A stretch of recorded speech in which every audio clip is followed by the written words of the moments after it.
Can you, before we get into the details, can you tell me a little bit about yourself, how old you are, what grade you're in, what kind of stuff you like to do, what your favorite subjects are, what you're involved in? Okay, so my name's Anu. I'm a 17-year-old and I'm a junior in Gwendolyn Brooks College Prep. A couple of things that I love to do is I love to write. I'm a storyteller. I'm a poet writer. I like expressing myself on paper. And the things I participate in school are I'm in a literacy magazine organization. We help send news. I mean, not send news and update our classmates and also uplift our classmates' talents. I'm a student ambassador. I help give tours around the schools for incoming students that want to come join the school or parents that, have an interest for their child in the school. Um, I joined the Beta Club. I wanted to, get into that. That was kind of nice. I'm in a couple of sports, but I'm just an athletic person. And that's all. Great. Thank you. So let's talk about what happened toward the end of the semester last June, I guess the end of May, beginning of June, after George Floyd was killed. You and some of your classmates went to the school and expressed how you were experiencing it and what you needed that you weren't getting. Can you tell me a little bit more about what happened or didn't happen after when all the protests and civil unrest were happening? Okay, so as students, it was really as students of color. Our majority of our school has Latino and Black students, and we know the truth. We know how things are gone. But after it being like repeatedly showed in social media and on news sites like CNN or Fox News, it was really hard because it happened like Friday, Saturday, Sunday. So it was really hard to go through that week and be like, wow, they got it on camera. They're repeating it everywhere. So it's really hard to escape it. And then we get to school on Monday, and we all have our little group chats, the students, us juniors. And we get to school on Monday, and we expected like teachers to, at least acknowledge it. You don't have to make a whole, class project about it, but acknowledge that, we still have racism in America that people think that dialed down as soon as Martin Luther King was killed. And nobody talked about it. So it was frustrating. It was like, well, you have majority POC students and we have a majority white staff, and no one spoke about it. So then we was like, okay, we have to do something. Like, this is ridiculous. So a couple of us juniors wrote up an email, and we just got all the junior class to sign it. And we was like, we wanted to send it to our principal and the rest of our teachers. And we was like, we understand that, this is not your job, but it is your job to make sure the students that you're teaching are well. We can't be focused if you're trying to change the subject off of things that are happening. And then besides that, our neighborhoods are being stores are being closed and shut down, so now people are not getting food, or they have to drive miles and miles away to get food. And the streets are being more dangerous because people are rioting. Or I want to go protest and I can't because we're over here in class doing things that are irrelevant to real world things. So we were expecting more of teachers, not sympathy, but acknowledgement, to say that even though we know that you can't say things are okay, but it's good to just have that comfort. And they didn't give it to us.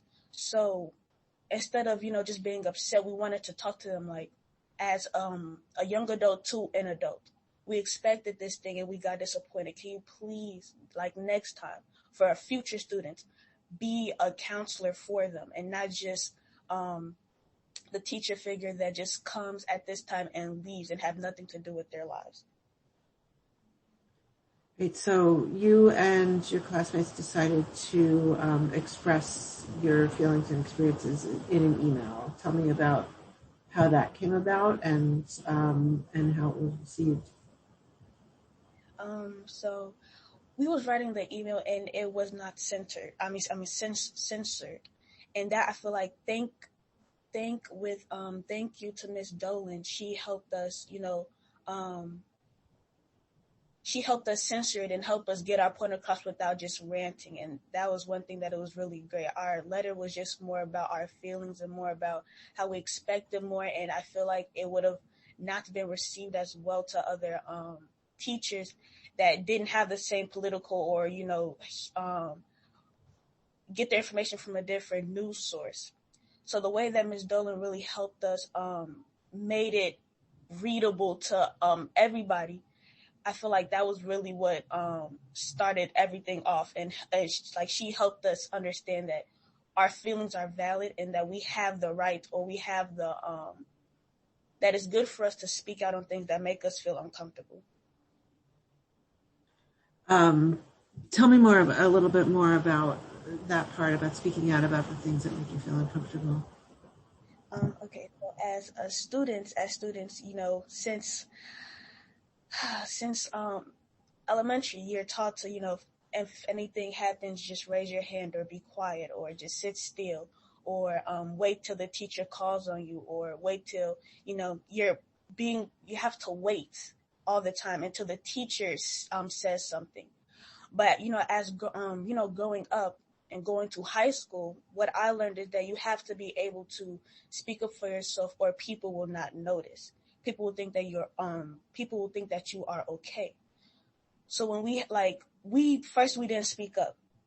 We expected, like we was hoping that the teachers, we just thought.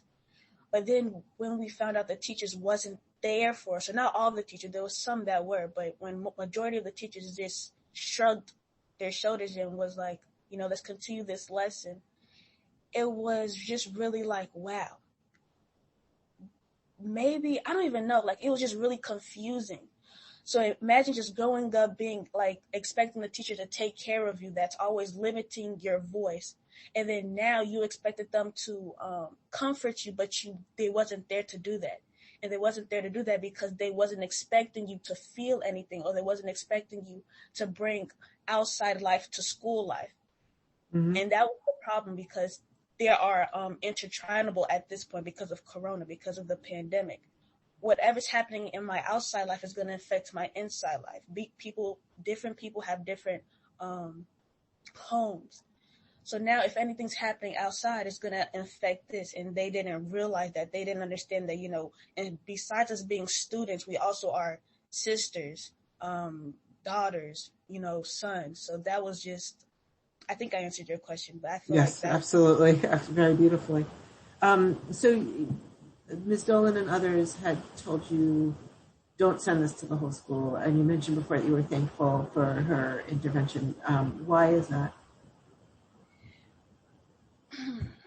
She said she helped us. And I feel like that was the best way to get our stuff across. Because at the moment we was heated with just a lot of things to say. And, if we had sent it, it wouldn't have been taken as seriously. They would just been like, oh, these kids are just yelling, or these black kids, these Hispanic kids are just, trying to make a bigger deal than what it is. Like, if you want comfort, go get it from other sources. We're just your teachers. And that's a problem. That's not okay. So when she helped us and she, sent it to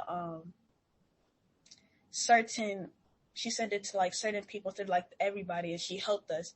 It was like, okay, like we're doing it, even though we're doing it the correct way. We actually have a teacher that's helping us bring out our voice in the most productive way possible. Great. So that productive way ended up being the PD, right? Yes. And so tell me about that. So they suggested you do this. You guys had not a lot of time and put together what everyone is telling me is an extremely powerful, important program. Tell me about how that came together. It was actually, okay, so how much? It was like at least 8 of us, 8 juniors, and we all knew each other, but not as close. Like we just saw each other in the hallway. It was like, oh, that's students. And when we all got together, we was like, so how are we finna do this?